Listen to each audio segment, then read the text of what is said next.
Құрметті тыңдарман, қадым заманнан бері қаймағы бұзылмай келе жатқан халық шығармашылығының көне жанрының бірі шежірелік жыр аңыздар.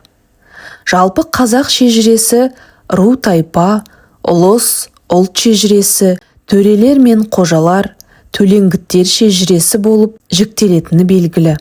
Олар ішкі жанрлық белгілері бойынша жыр шежіре, қара сөз және кесте шежіре болып бөлінеді. Шежіре қазақ ордасының әкімшілік басқару жүйесіне аса қажет болғандықтан, хандар оның жүйелі түрде жиналып, хатқа түсуіне мүдделі болған. Себебі батырлар арқылы әскер жасақтауда, ру тайпа басшылары мен билер институтының негізінде мемлекеттік билікті жүргізуге, салық жинау, жер дауы, жесір дауы, құн дауы мәселелерін шешуде шежіре білудің маңызы зор еді.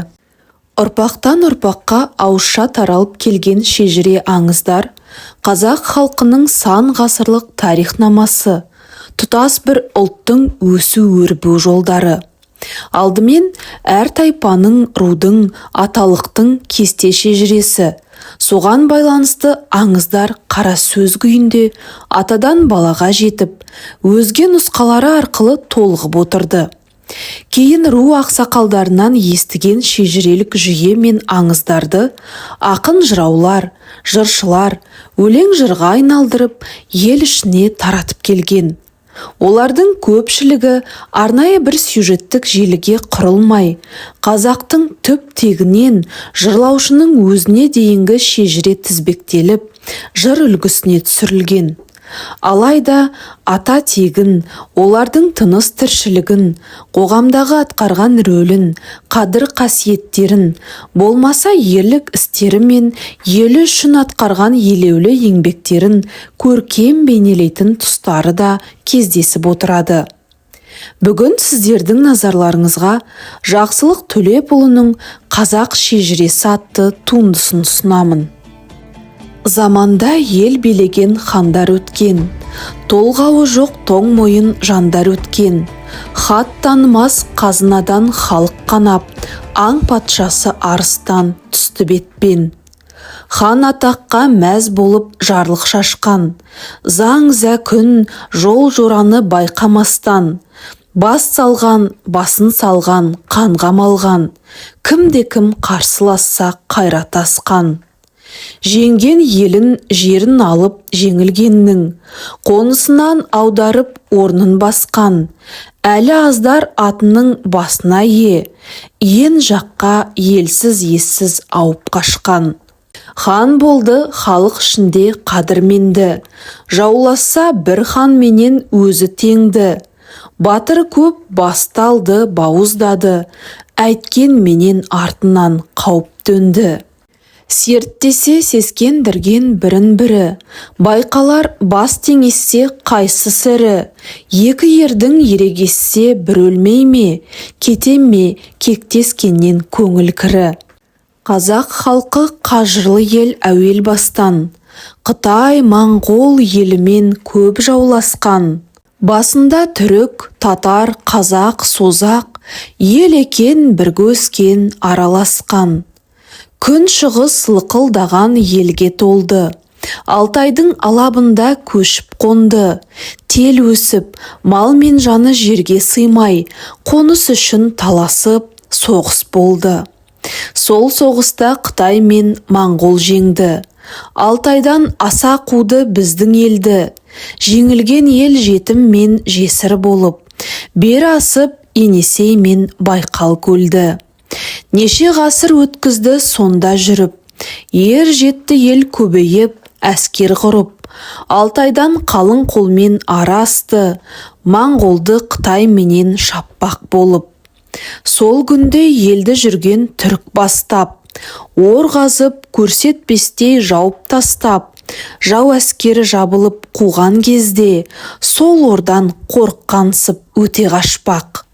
Көріністі кеп берді жау келгендей, жылқалды жер шаңдатып ес білгендей, жіңішке өткел жасады асты берік, айналасы терең ор жау өлгендей. Ал жылқыны тар жолмен айдап өтті. Қуғыншы да бұларға тақау кепті. Сан жетпес жер қайысқан қолды көріп, елге хабар беруге қайтып кетті. Барғандар кейін елге айтып келді. Көрген жойқын көп деп қорқытты елді. Түріктен жер қайысқан қол кепті деп, еліне түгел шауып хабар берді. Жан қалмай Қытай моңғол жауға шапты. Күңіренген қалың қол жер шаңдатты. Жау келсе орға жығып қырамыз деп, түрік татар қазақ пен созақ жатты. Көп әскер көз қорқатын келді жетіп. Тубайлап тұлпар мініп екпіндетіп. Көзге таған іліне орға түсті. Келгенін қырып салды жолмен өтіп. Бас көтерер үлкенін қырып салды. Жас бала мал мүлікті жиып алды. Адам түгіл мал мүлік ит қалдырмай, елге келіп үлесіп олжаланды. Сол кезде Қытай моңғол екі хан бар. Қол астында өсіп өнген талай жан бар. Екі еркек бала қапты екі ханнан, естіген ертеде өткен тамашалар. Ер жетіп екі бала жасқа толды. Жас, зерек, ұмытпапты келер жолды. Бір кезде екі бала жоқ боп кетті. Жер болжаған кезінде оң мен солды. Таппады көп іздеді түрігелі. Қай жаққа білінбеді кеткендері. Қашқан қалған өзі елін тауып алып, атамекен өз елі барған жері. Тоқтамай одандары ауып кетті. Талай заман ай жүріп жылда өтті.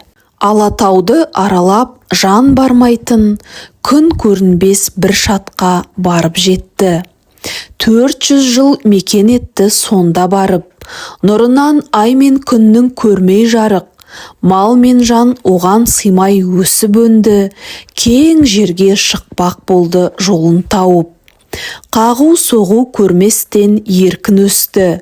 Білмеді атқан таң мен батқан кешті. Ен жайлап еркін өсіп көбейген соң, мұның аты еркін ахун болсын десті. Ел көшіп шығатұғын жолын тапты. Таласын тастап шықты қиын шақты. Сол жолмен кең дүниеге шыға келіп, аспаннан күнді көріп талып қапты. Мас болып күн нұрына 2 ай жатты. Ай жұлдыз көк жүзінде таңыр қатты. Сол 2 айды мейрам қып күні бүгін, кеген шаған деді де қойды атты.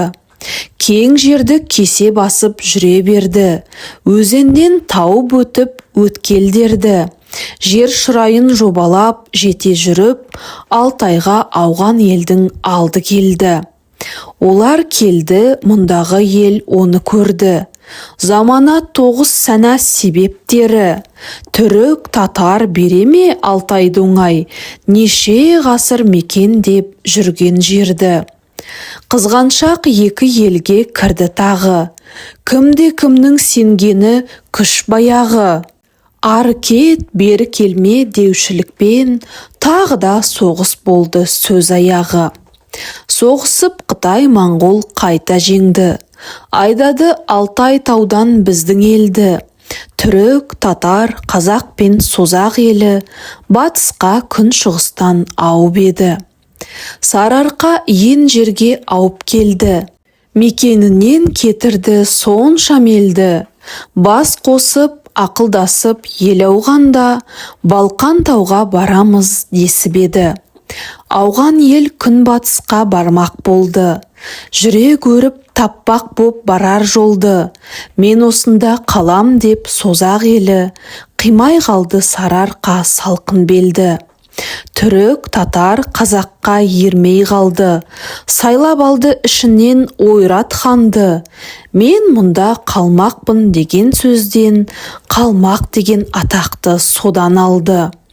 Бірге өніп бір анадан жаралғанмен, арғы тегі тұраннан таралғанмен, өмір тартыс айырып бірден бірін, басында туысқан жұп саналғанмен. Жер де иесіз, ел де шағын сол заманда. Қай жақта жақсы бар бұл жалғанда. Қара теңізді айнала мекендеді, аралықтан шаһар көрді барлағанда. Аралас қылды барып қатым-қатыс, бет алып қапқаз өтіп қалай барыс. Ел жері таныс боп көшіп танып, көп ұзамай салысты атан жарыс. Әскермен қаласына бармақ болды, ішіне кіріп соғыс салмақ болды. Бір патшалық бұл жерге құралық деп, Иунанның шәрін тартып алмақ болды.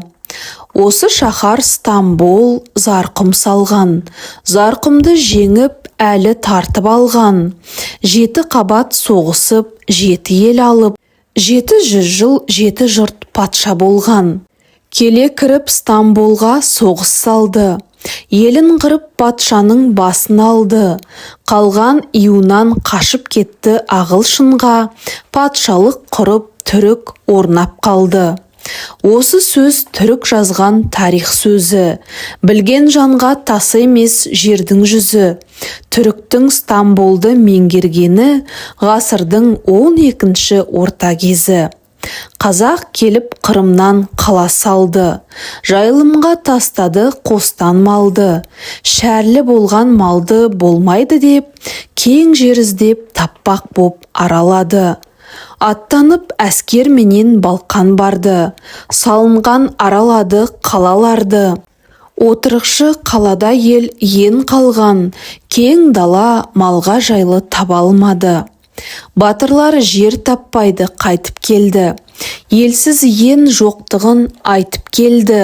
Орман бетті хан сайлап ноғай қалды, қайтадан кейін қазақ ауып берді. Көшпелі ел Қапқаз өрлеп шығыс тартып, сол Қапқаздың бойында көп жыл жатты.